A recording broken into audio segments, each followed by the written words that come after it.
The following was retrieved from the home of Connor Sagan in Artesia, New Mexico, by the Eddy County Police Department on July 16, 2014.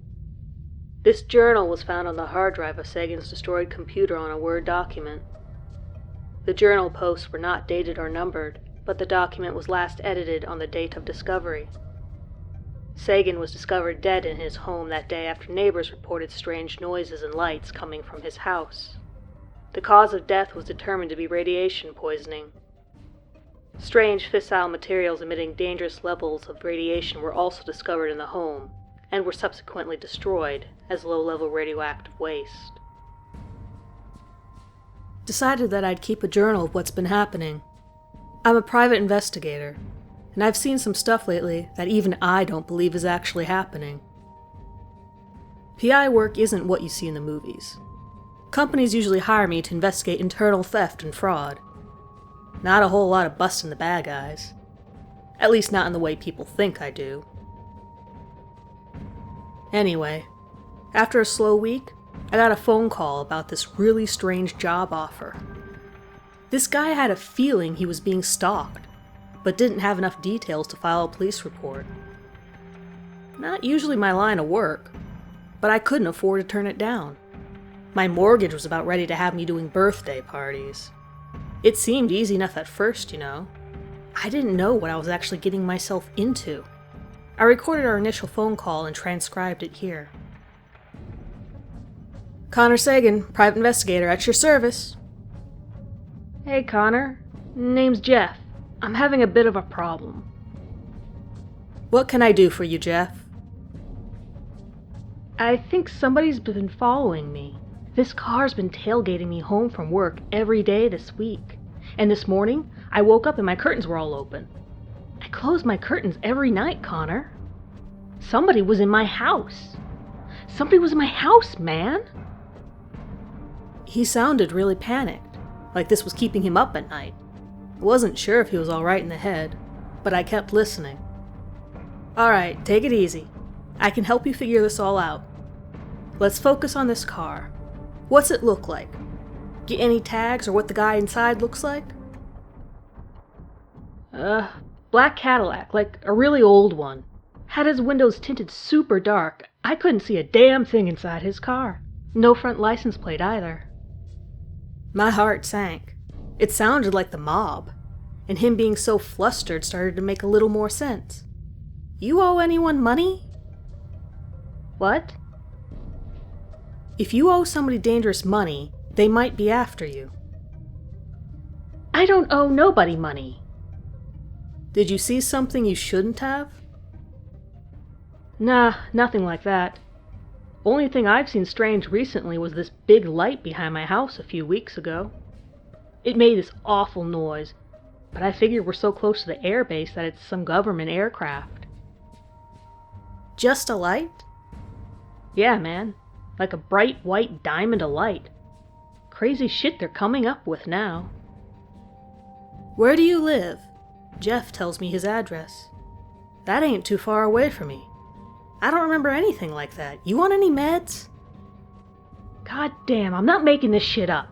You have to help me, man. Alright. I'll be over and we can talk about payment and what I can do. He said something, but it was really distorted. What? More distortion. You're breaking up, Jeff. I said it sounds good to me, Connor. See you then. Bye. I went to Jeff's house and we talked for a while. I learned that he's an auto mechanic and lives alone. The house is pretty big, so Jeff must be good at his job. He and I agreed on me following him around all day, from a distance of course, to see if I could discover anything about this guy following him. After we finished talking, I asked if I could have a look around the property. I found that there's curtains on every window of the house, and also on a sliding glass door to Jeff's backyard. Jeff's yard is fenced in, with maybe 1/4 of an acre of woods outside the fence to his name. A few trees were burned in places, and Jeff said he hadn't noticed it before, but that there were some neighborhood kids who burned and vandalized his property periodically. I had a bad dream that night. that I was floating on a cloud and fell through and hit the ground. Splat! Just like a fly on a windshield. I woke up screaming. Not something that happens often to me. Met up with Jeff and followed him into work. There's nothing suspicious, and Jeff's drive isn't too long. While he was working, I waited in a parking lot across the street. I was bored out of my mind the whole day. I heard on the radio that they're doing some celebration of the anniversary of the Trinity test, which was the first ever detonation of a nuclear bomb. Must be running out of things to celebrate. When Jeff pulled out of his work later and started driving, a black Cadillac came around the corner and starts following him, just like he said. I went to write down his tags, but there wasn't a front or back license plate on the damn thing. I gave Jeff a call. Pull over a little ways down. Are you out of your fucking mind? Nothing's gonna happen, Jeff. I have a gun. Nothing's gonna hurt you. What if somebody does hurt me, huh? Then I'll shoot his ass. This has to stop. Alright, I'm pulling over. I did in fact have a concealed carry weapon, but I had never needed to use it before.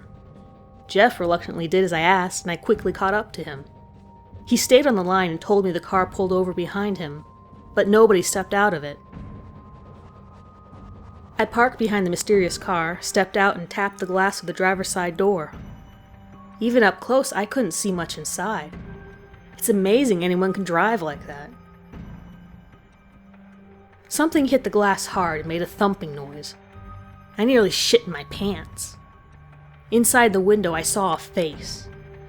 A bald, pale man with a flat nose and sunglasses that were slightly angled from touching the glass. He didn't roll down his window or say anything. He just stared at me. I didn't know what to do at first, motioning for him to roll his window down, but he didn't. I screamed for Jeff to call the police, and he called back that he tried, but it wouldn't dial through. That's not possible. 911 can't not dial through. So I tried it, and I couldn't get through either.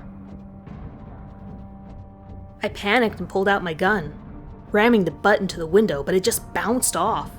The man suddenly pulled out and nearly ran me over, forcing me to jump out of the way. He sped off, and I quickly lost sight of him. I met up with Jeff back at his house after the incident, and we found that all of his curtains were open. I confirmed that before we left, all of Jeff's curtains were closed, and he told me all of his doors and windows were locked. There were no signs of forced entry anywhere. I decided that I'd stake out Jeff's house overnight. He might actually be in danger. I have never witnessed anything like this before. Jeff treated me to dinner. That might seem strange, but this wasn't just a business transaction anymore. I told him he didn't need to pay me, that this was something far out of my experiences or qualifications.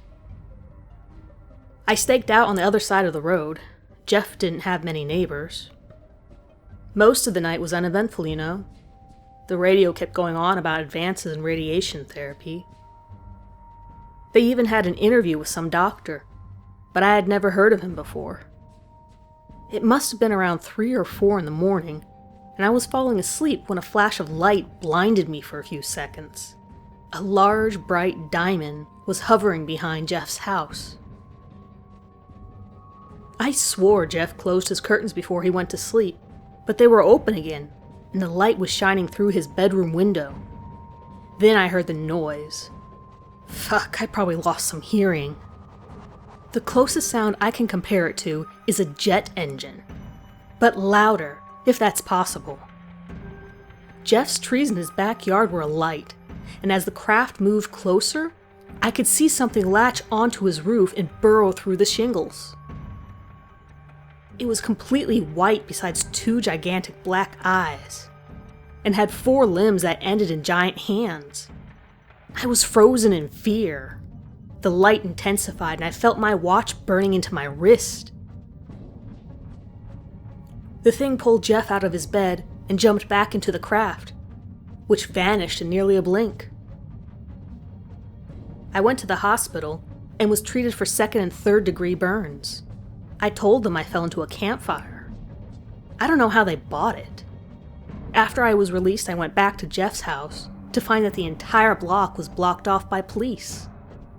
They told me that the area had been irradiated by the detonation of a small nuclear device, which was supposedly because of a terrorist attack.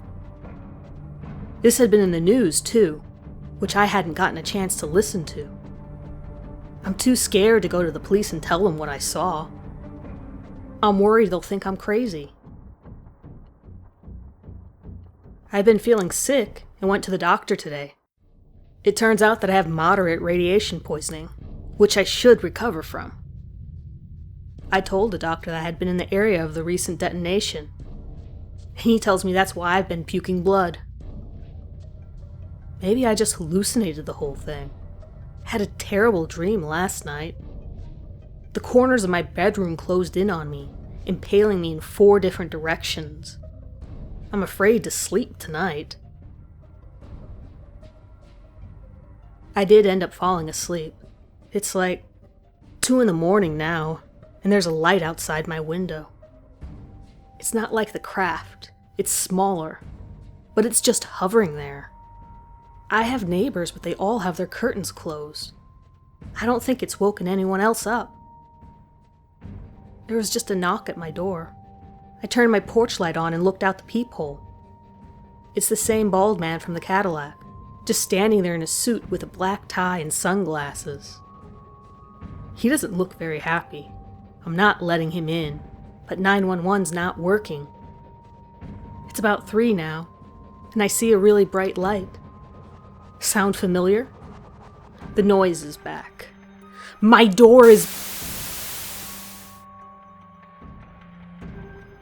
Police were able to recover the following excerpt of a journal article from a piece of paper on Sagan's desk next to his computer. There's a lot that's frightening about first contact. Some people argue that it's already happened, that not all of those UFO sightings and abductions are photo edits and stories. But if that's the case, why haunt us? Why isn't it as simple as befriending us or destroying us? The answer is that our fear is something to prey upon. That the most useful way to learn about any species is to reduce them to their rawest survival instinct and see how they react. In the grand scheme of the universe, we are weak, unintelligent savages. Why would diplomacy ever be a first resort?